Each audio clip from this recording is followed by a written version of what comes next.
Dear students, welcome to our YouTube channel Krishna institute Tohana. तो आइए आज हम अपना कंसेप्ट जो चल रहा है हमारा +2 क्लास का हमारा चैप्टर बैंकिंग, आज इसको आगे बढ़ाते हैं। इस चैप्टर में हमारे दो बैंक्स हैं मेन जो हमने बताना है। एक था हमारा कमर्शियल बैंक्स और एक होता है हमारा सेंट्रल बैंक। हमने कमर्शियल बैंक्स के बारे में जाना कि उसके जो मेन फंक्शंस हैं वो क्या हैं, primary function, secondary function, tertiary, हमारे जो सोशल फंक्शन है हमने वो जाने। ठीक है, 3 फंक्शंस के बाद हमने उसके बारे में पूरा डीपली स्टडी कर लिया कि उसमें किस तरह के अकाउंट्स वगैरह खोले जाते हैं। ठीक है, और आज हम जो पढ़ने जा रहे हैं बैंकिंग का हमारा नेक्स्ट टॉपिक, और वो है हमारा सेंट्रल बैंक। और जो हमारा आज का टॉपिक रहेगा वो होगा द सेंट्रल बैंक। कहते हैं बैंकों का बैंक होता है हमारा सेंट्रल बैंक, यानी कि सब बैंकों से ऊपर सबसे हाई लेवल का बैंक है हमारा सेंट्रल बैंक। और आप सबको मालूम भी होगा सेंट्रल बैंक जब नाम ही रख दिया मैंने, सब बैंकों के ऊपर जो राज करता है, जिसका सभी बैंकों पर कंट्रोल रहता है, वही हमारा कंट्रोल करने वाला बैंक, जिसका नाम रख दिया हमने द सेंट्रल बैंक। ठीक है, ये क्या करता है, पूरे बैंकिंग सिस्टम को, पूरे एंटायर बैंकिंग सिस्टम को किसी भी देश में हो उसे क्या करता है, ये कंट्रोल करता है। इसी के पावर होती है कि ये पूरे देश के क्या करता है, सभी बैंक्स को कंट्रोल करता है, मॉनेटरी सिस्टम को कंट्रोल करता है। तो ये बैंक जो है हमारा क्या कहलाता है, सेंट्रल बैंक कहलाता है। तो अगर आप चाहते हो कि आपका देश क्या हो, द बेस्ट हो, उसकी इकोनॉमिकल डेवलपमेंट हो, ठीक है ना, तो वो चीज़ें ध्यान रखना सेंट्रल बैंक से ही पॉसिबल हैं। अगर एक सेंट्रल बैंक नहीं थे तो शायद उस देश की इकोनॉमिकल कंडीशंस को बेस्ट बनने में, इकोनॉमिकल डेवलपमेंट होने में बहुत प्रॉब्लम्स हो रही थी। बट अब ऐसा नहीं है, अब सेंट्रल बैंक ने इसकी जगह ले ली है। सबसे पहले बात करें तो अगर हमारा रिजर्व बैंक की बात करते हैं तो जो हमारे इंडिया में भी एक रिजर्व बैंक है, ठीक है ना। इंडिया का जो रिजर्व बैंक है उसका नाम आप सबको मालूम होगा, रिजर्व बैंक ऑफ इंडिया। ठीक है, हमारा जो इंडिया का है सेंट्रल बैंक, जिसका नाम क्या है, RBI, reserve bank of India. Same ऐसे ही हमारे इंग्लैंड में भी है, ठीक है ना। इंग्लैंड का है जो सेंट्रल बैंक, उसका नाम है bank of England, bank of England. ठीक है, ऐसे ही हमारे अमेरिका का भी है सेंट्रल बैंक, उसका नाम है फेडरल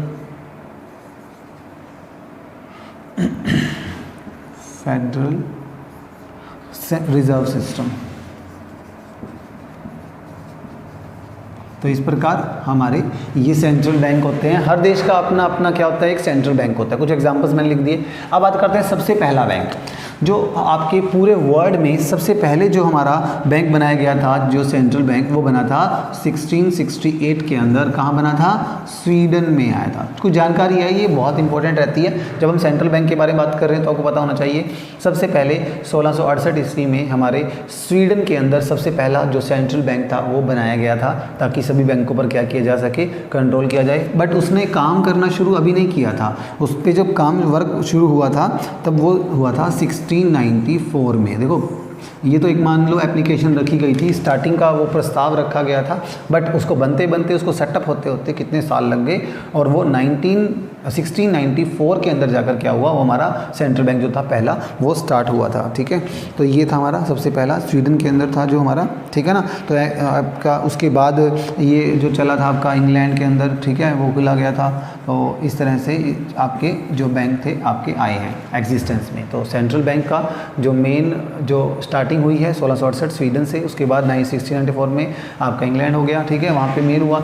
इंडिया के अंदर जो है सेंट्रल बैंक, उसका नाम RBI है, reserve bank of India. England का बैंक ऑफ इंग्लैंड, अमेरिका का फेडरल रिजर्व सिस्टम। ठीक है, तो ये सारे क्या हैं, हमारे सेंट्रल बैंक होते हैं। तो सेंट्रल बैंक का मेन काम समझ में आएगी आपको। मेन काम होता है इसका मॉनेटरी सिस्टम, हमारा जो क्या कहलाता है, मॉनेटरी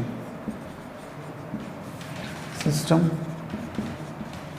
ये है आपका सारा मेन, तो ये है हमारा मॉनेटरी सिस्टम को क्या करता है, ये पूरा कंट्रोल करता है। तो उसको हम क्या बोलते हैं, सेंट्रल बैंक बोलते हैं। इसकी आइए एक डेफिनेशन देख लेते हैं। कहता है सेंट्रल बैंक क्या है, सेंट्रल बैंक एक ऐसा बैंक है जिसका जो मेन फंक्शन क्या होता है, बैंकिंग सिस्टम को कंट्रोल करना। ठीक है, it operate to control economy, supply of money. ये क्या करता है, सप्लाई ऑफ मनी को कंट्रोल करता है। ठीक है, हमारे इंडिया में कितनी मनी की सप्लाई है, तो यानी कि मॉनेटरी सिस्टम मैंने आपको बताया भी था। एंड क्रेडिट, जो क्रेडिट पॉलिसीज़ होती हैं, उधार वाली नीतियाँ जो उनकी बनाई जाती हैं, लोन लेना देना, तो बैंकिंग के सिस्टम्स होते हैं सारे, तो इन सब पे वो क्या करता है, कंट्रोल करता है। तो मेरे ख्याल से होप आपको रिजर्व बैंक ऑफ इंडिया जो है या फिर कोई भी देश का अपना एक सेंट्रल बैंक होता है, उसका मेन फंक्शन होता है उस देश की इकोनॉमी को क्या करना, कंट्रोल करना। विद द बैंक्स, सभी बैंक्स वगैरह खोले जाते हैं मार्केट के अंदर, ये पहुंचाया जाता है आप तक। वो क्या करता है, सारा कंट्रोल करता है कि कोई भी बैंक किसी भी कस्टमर के साथ कोई भी कुछ अलग डीलिंग ना करे, या कोई भी अगर मिस हैपनिंग होती है तो सारा कंट्रोल किसके हाथ में है, आपका रिजर्व बैंक यानी कि सेंट्रल बैंक के हाथ में होता है। ठीक है, अब आपने सेंट्रल बैंक के बारे में इतना जान लिया है, तो आज हम करते हैं हमारा डिफरेंस। देखिए, अब आप देख रहे हो मैंने लास्ट लेक्चर्स में आपको करवाया है हमारा कमर्शियल बैंक्स, ये हमने पढ़ लिया सेंट्रल बैंक। तो आज हम क्या करने वाले हैं, हम दोनों में डिफरेंस करेंगे, सेंट्रल बैंक में और कमर्शियल बैंक्स में।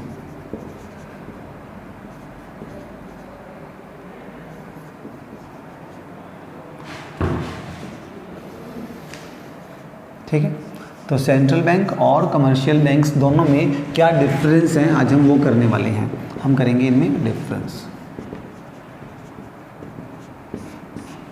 ठीक है, मेन चीज़ है बेसिस बनाना आपको आना चाहिए, चाहे भले ही आपको बुक में या कहीं भी नोट्स आप लेते हैं, अगर इनके बीच में डिफरेंस बना कर रखे हैं, सिंपल लाइंस में लिखे हुए हैं, आपको बेसिक्स नहीं बना रखे हैं, तो एक ध्यान रखा करो, आप बेसिस जरूर बना करो। बेस बना करके, बेसिस जब तक होगा ना आपको वो याद भी रहेगा। मैं एक वर्ड होता है, बेस क्या होता है, सिर्फ एक वर्ड होता है जो क्या करता है, दोनों में डिफरेंस क्रिएट कर देता है। तो बेसिस के बारे में आपको पता होना चाहिए कि आपका जब भी आप डिफरेंस बताएं दो चीज़ों के बीच में, आपको बेसिस के बारे में पता होना चाहिए। तो मैं आज आपको क्या करूँगा वाला हूं, एक बेस बताऊंगा, उसके बाद आप खुद ही पता लगा पाओगे कि दोनों में क्या डिफरेंस होते हैं। ठीक है, तो आइए हम करते हैं सेंट्रल बैंक में और कमर्शियल बैंक्स में डिफरेंस। सबसे पहले बात करते हैं हमारा जो फर्स्ट पॉइंट होगा हमारा मोटिव। फर्स्ट जो पॉइंट है हमारा वो क्या है, मोटिव है। हाँ जी, सेंट्रल बैंक का मोटिव क्या है और कमर्शियल बैंक का जो मोटिव है वो क्या है। तो इंपॉर्टेंट चीज़ ये आती है कि सेंट्रल बैंक जो होता है इसका मेन मोटिव क्या होता है, सर्विस प्रोवाइड करना, यानी कि लोगों की सेवा करना।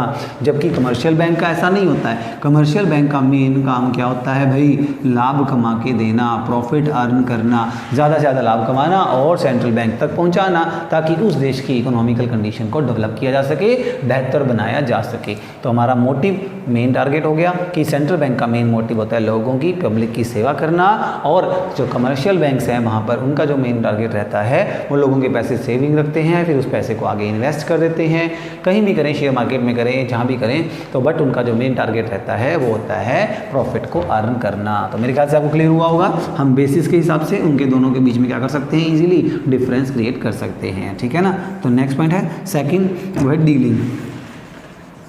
Dealing with peoples. हाँ जी, डीलिंग करना। आपको मालूम है कि जो कमर्शियल बैंक है वो क्या नहीं करता, आम जनता के साथ कोई डील नहीं करता। अगर हम भी हैं, हम जाके बैंक से हम कोई डीलिंग नहीं कर सकते हैं। ठीक है, तो अगर आप भी चाहें तो भी नहीं कर सकते, और कोई अन्य पर्सन है, कोई भी हो चाहे, वो सेंट्रल बैंक से डायरेक्ट डीलिंग नहीं कर सकता है। बट अगर बात करते हैं कमर्शियल बैंक की, तो वहाँ हम लिखेंगे यस, हम क्या कर सकते हैं, कमर्शियल बैंक से डीलिंग करते हैं और आज कर भी रहे हैं। अगर कोई पंजाब नेशनल बैंक है, कमर्शियल बैंक के मैंने टाइप्स आपको बताए थे ना, हमारे पब्लिक सेक्टर के बैंक, प्राइवेट सेक्टर के बैंक्स वगैरह होते हैं। ठीक है ना, तो इन सभी बैंक से हम क्या करते हैं, डायरेक्ट पीपल से क्या करता है, डीलिंग करता है। हम इनमें पैसे जमा करवाते हैं, आपको पैसा अगर विड्रॉ करना है, और भी एफडीज वगैरह है, कई टाइप्स आपके थे, सोशल फंक्शंस वगैरह थे, सारे जो फंक्शंस हैं बैंक क्या करता है, आम जनता से आप इनके डीलिंग कर सकते हो। तो हमारा सेकंड पॉइंट तो था, वो था पब्लिक से डीलिंग करना, सेंट्रल बैंक नहीं करता है, जबकि हमारे कमर्शियल बैंक क्या करते हैं, आम जनता से डीलिंग करते हैं। नेक्स्ट पॉइंट है थर्ड हमारा, वो है ऑनरशिप।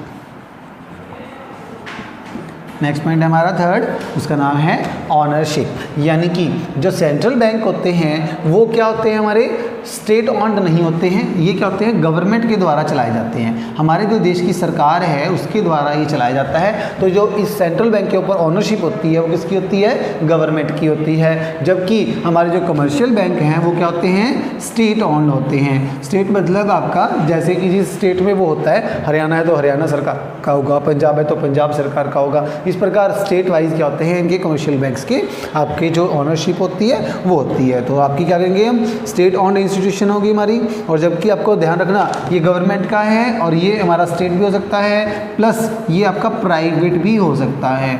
याद रखना आपके जो कमर्शियल बैंक्स होते हैं वो क्या होते हैं, गवर्नमेंट के भी हो सकते हैं और प्राइवेट के भी हो सकते हैं। जैसे अभी मैंने आपको बताया स्टेट बैंक ऑफ इंडिया है, ठीक है, पंजाब नेशनल बैंक है, तो आपके क्या हो गए, स्टेट गवर्नमेंट के हो गए। जबकि प्राइवेट बैंक है हमारे HDFC है, एक्सिस है, ठीक है, और भी इवन जो नॉन शेड्यूल बैंक्स हैं, कोऑपरेटिव बैंक्स होते हैं हमारे, वो भी यहाँ पर इंक्लूड किए जाते हैं। तो इस प्रकार हम कह सकते हैं कि ऑनरशिप जो होती है सेंट्रल गवर्नमेंट में चलती है सेंट्रल बैंक की, और हमारी कमर्शियल में स्टेट भी हो सकती है और प्राइवेट भी हो सकती है। तो ये था हमारा इसका थर्ड पॉइंट, ठीक है। होप आपको क्लियर हुआ होगा कि अब तो आपको डिफरेंस भी क्लियर हो गए होंगे कि जो हमारा सेंट्रल बैंक है और कमर्शियल बैंक है दोनों में क्या डिफरेंसेस आपके यहाँ होते हैं। हाँ जी, आगे करते हैं हमारा नेक्स्ट पॉइंट। फोर्थ जो पॉइंट है आपका वो है हमारा मोनोपोली की बात करते हैं। हाँ जी, मोनोपोली मतलब किस चीज़ की मोनोपोली, यहाँ पर मोनोपोली किस चीज़ की, आपकी नोट इशू करने की, नोट इशू करने के लिए यहाँ पर जो मैं बोलूँगा यस, हाँ भाई इसको पूरा राइट है, इसके पास मोनोपोली है कि क्या कर सकते हैं, जिस देश का सेंट्रल बैंक होता है उस बैंक को ये परमिशन होती है क्या करने की, नोट इशू करने की, नोट छापने की, प्रिंट करने की, क्या है इनके पास परमिशन होती है। ये ही नोट बनाता है, प्रिंट करता है, इसके पास ही मनी की सप्लाई कंट्रोल करने का टोटल सारा का सारा कंट्रोल इसी के पास होता है। तो यानी कि हम ये कह सकते हैं कि यहाँ पर नोट इशू करने की क्या पाई जाती है, मोनोपोली होती है किसके पास, सेंट्रल बैंक के पास। जबकि यहाँ पर इसको नोट इशू करने की परमिशन नहीं होती है। कमर्शियल बैंक्स क्या नहीं कर सकते हैं, नोट इशू नहीं कर सकते हैं। तो commercial banks have no monopoly on the note issuing authority, मतलब अथॉरिटी नहीं है इनके पास नोट को इशू करने की, नोट को प्रिंट करने के लिए, ठीक है। तो आपका फोर्थ पॉइंट हो गया monopoly for the note issuing, ठीक है ना। नेक्स्ट पॉइंट है आपका फिफ्थ पॉइंट में लिखेंगे लास्ट रेजोर्ट। हाँ जी, लास्ट रेजोर्ट, हाँ जी, किस चीज़ का लास्ट रेजोर्ट है मैं बोलने जा रहा हूँ, वो है हमारा लैंडिंग का। अगर आपको पैसा चाहिए, अब देखो एक नॉर्मल सी बात है, एक बच्चा है छोटा, उसको अगर पेमेंट चाहिए तो वो अपनी मम्मा के पास या डैडी के पास जाता है, उसे पैसे चाहिए, ठीक है। और उसके डैडी वगैरह होते हैं वो अपने बॉस से सैलरी वगैरह लेते हैं, या बिजनेस है तो अपने बैंकों से जा करके पेमेंट लेंगे, कमर्शियल बैंक से लेंगे। और कमर्शियल बैंक को अगर लोन चाहिए तो वो कहाँ से जाता है, हमारे सेंट्रल बैंक से लेता है। तो ये क्या है, हाँ भाई हमारा लास्ट रेजोर्ट होता है। क्या ये है, बट ये नहीं है। कैसे मतलब हुआ इसका कि सेंट्रल बैंक क्या करता है, खुद ही नोट प्रिंट करता है। मतलब इसको अगर हम इससे पेमेंट चाहिए, इससे पैसे लेने हो तो वो लास्ट रेजोर्ट है, इसके बाद ये कहीं और जाके पैसे नहीं मांगेगा। बट अगर हम कमर्शियल बैंक से पैसे मांगते हैं, उनके पास नहीं है, तो वो कहाँ जाएंगे, हमारे सेंट्रल बैंक के पास जाएंगे, गवर्नमेंट से वो पैसा ले सकते हैं। तो इट मीन्स लास्ट रेजोर्ट कौन सा है, हमारा lender of the last resort कौन है, सेंट्रल बैंक है, जबकि कमर्शियल बैंक ऐसे नहीं है। तो अगर मुझे अपना पैसा बैंकों से लेना है लोन के लिए, तो मैं लोन के लिए बैंक के पास गया, और बैंक कहाँ जाएंगे, कमर्शियल बैंक्स जो हैं वो सेंट्रल बैंक के पास जाएंगे। तो लास्ट रेजोर्ट कौन हुआ, सेंट्रल बैंक हुआ ना कि कमर्शियल बैंक। तो इसको मैं ऐसे भी बता सकता हूँ, देखो डीलिंग की बात करें तो पीपल्स हैं वो किसके पास जाते हैं, कमर्शियल बैंक्स, और ये कहाँ जाएंगे उसके बाद, जो गवर्नमेंट का हमारा कौन सा बैंक है, सेंट्रल बैंक। तो ये टीक पर है, बिल्कुल ऊंचाई पर है, और यही सबसे लास्ट रेजोर्ट है कि अगर किसी को पैसा चाहिए तो सबसे फाइनली आपको जाना कहाँ पड़ेगा, चाहे आप कमर्शियल बैंक के थ्रू जाएं, क्योंकि आप इससे डील तो कर ही नहीं सकते, आप सीधे कमर्शियल बैंक से डील ही कर सकते, तो आपको क्या करना पड़ेगा, इस तरह से जाना पड़ेगा। तो सेंट्रल बैंक जो होते हैं आपके वो क्या होंगे, लास्ट रेजोर्ट हो जाते हैं आपके, ठीक है। और जबकि कमर्शियल बैंक नहीं है, वो बीच की एक कड़ी का काम करते हैं, एक चेन का काम ये करते हैं। तो ठीक है ना, ये लास्ट रेजोर्ट नहीं है। तो ये हो गए हमारे 5 पॉइंट्स। नेक्स्ट पॉइंट देखिए आप, नेक्स्ट पॉइंट हमारा 6th, वो है सुपरविजन। अब सुपरविजन करना है, हाँ जी, सुपरविजन का मतलब जो सेंट्रल बैंक है वो किस पर सुपरविजन करता है, कमर्शियल बैंक्स का। सेंट्रल बैंक क्या करता है, कमर्शियल बैंक का क्या करता है, सुपरविज़न करता है कि भाई जो बैंक हैं आम जनता से कैसे डील कर रहे हैं, कैसे वो उनके साथ अकाउंट्स खोलना, उनके पैसे जमा रखना, उस पैसे का कहाँ वो इन्वेस्टमेंट करते हैं। तो हर तरह की छोटी छोटी बातों पर क्या रखता है, टोटली कंट्रोल रखता है। तो बैंकिंग सिस्टम पर पूरा कंट्रोल किसका है, सेंट्रल बैंक का है। तो वो क्या करता है, फुल सुपरविज़न भी यहाँ करता है, ठीक है ना। तो सारे कंट्रोल वगैरह हैं इनके हाथ में चलते हैं, जबकि इसके पास ऐसी कोई अथॉरिटी नहीं है, ये सुपरविज़न का काम वो नहीं करता, सारा काम कौन करता है, सेंट्रल बैंक। चाहे हमारा मॉनेटरी सिस्टम हो, फाइनेंशियल सिस्टम हो, ठीक है ना, सप्लाई हो मनी की, या जो भी काम हो, सारे के सारे कौन देखता है, हमारा सेंट्रल बैंक देखता है। तो सारा सुपरविज़न किसके हाथ में है, आपके सेंट्रल बैंक के हाथ में, जबकि कमर्शियल बैंक के पास ऐसी कोई भी आपके पास अथॉरिटी नहीं होती है, ठीक है ना। सारे काम कौन कर रहा है, इनका जो मेन हेड है हमारा सेंट्रल बैंक होता है, जो सभी बैंकों का बैंक है और वही सुपरविज़न का भी मास्टर है, ठीक है। तो ये पॉइंट हो गया हमारा नेक्स्ट, ठीक है। फिर आता है हमारा कस्टोडियन।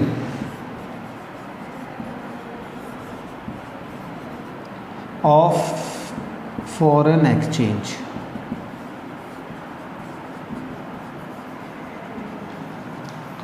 फॉरेन एक्सचेंज क्या होता है भाई, जो विदेशी करेंसी होती है, जैसे डॉलर है, यूरो है, आपके जो भी दूसरे देशों में जो चलती है, मतलब रुपये को छोड़कर, रुपया हमारे देश में चलता है, इंडिया में चलता है, उसको छोड़कर जो भी दूसरे देशों में क्या चलता है, आपका रुपया चलता है, करेंसी चलती है, उसको हम क्या बोलते हैं, फॉरेन एक्सचेंज। और फॉरेन एक्सचेंज का कस्टोडियन का काम कौन करता है, हमारा भाई सेंट्रल बैंक या कमर्शियल बैंक।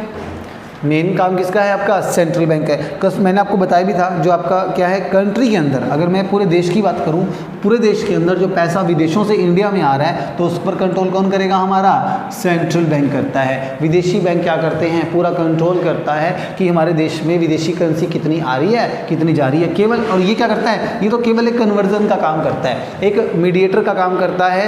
ये अगर आपको पैसा चाहिए तो आपको सिर्फ पैसा प्रोवाइड कर सकता है, लेन देन करता है सिर्फ करेंसी में, बट उसका हिसाब किताब कौन रखता है, हमारा सेंट्रल बैंक रखता है। तो फॉरेन करेंसी जो होती है उनका एक्सचेंज करने के माध्यम को जो कंट्रोल कर रहा है वो कौन है, आपका सेंट्रल बैंक है। तो कस्टोडियन होता है संरक्षण प्रदान करना, मतलब उसको प्रोटेक्ट करता है भी कोई भी डॉलर्स हैं जो हमारे इंडिया में आ रहे हैं उसका वेस्टेज ना हो, उसको कहाँ इन्वेस्ट कर रहे हैं, पूरी ब्यौरा, पूरी डिटेल के साथ सारी जानकारी किसके पास होती है, हमारे सेंट्रल बैंक के पास होती है। भाई क्या पैसा इंडिया में आ रहा है, उस पैसे का यूटिलाइज कहाँ हो रहा है, ठीक है ना। तो ये चीज़ें हैं। तो डॉलर अगर इंडिया में आता है या फॉरेन करेंसी हमारे इंडिया से बाहर जा रही है तो वो किस रूप में आ रही है, किस रूप से जा रही है, किस कारण से आई, तो पूरा कंट्रोल किसके हाथ में है, सेंट्रल बैंक के हाथ में है। जबकि कमर्शियल बैंक के पास ऐसा कोई डीलिंग नहीं है, वो केवल और मीडिएटर का काम, कन्वर्जन का काम करता है, बट वो क्या नहीं करता है, पूरा कंट्रोल वगैरह वो नहीं कर सकता है, ठीक है।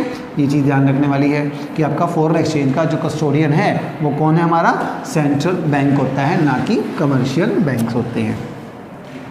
आपका 7 हो गया आपके। नेक्स्ट पॉइंट है 8 पॉइंट है हमारा बैंक ऑफ गवर्नमेंट।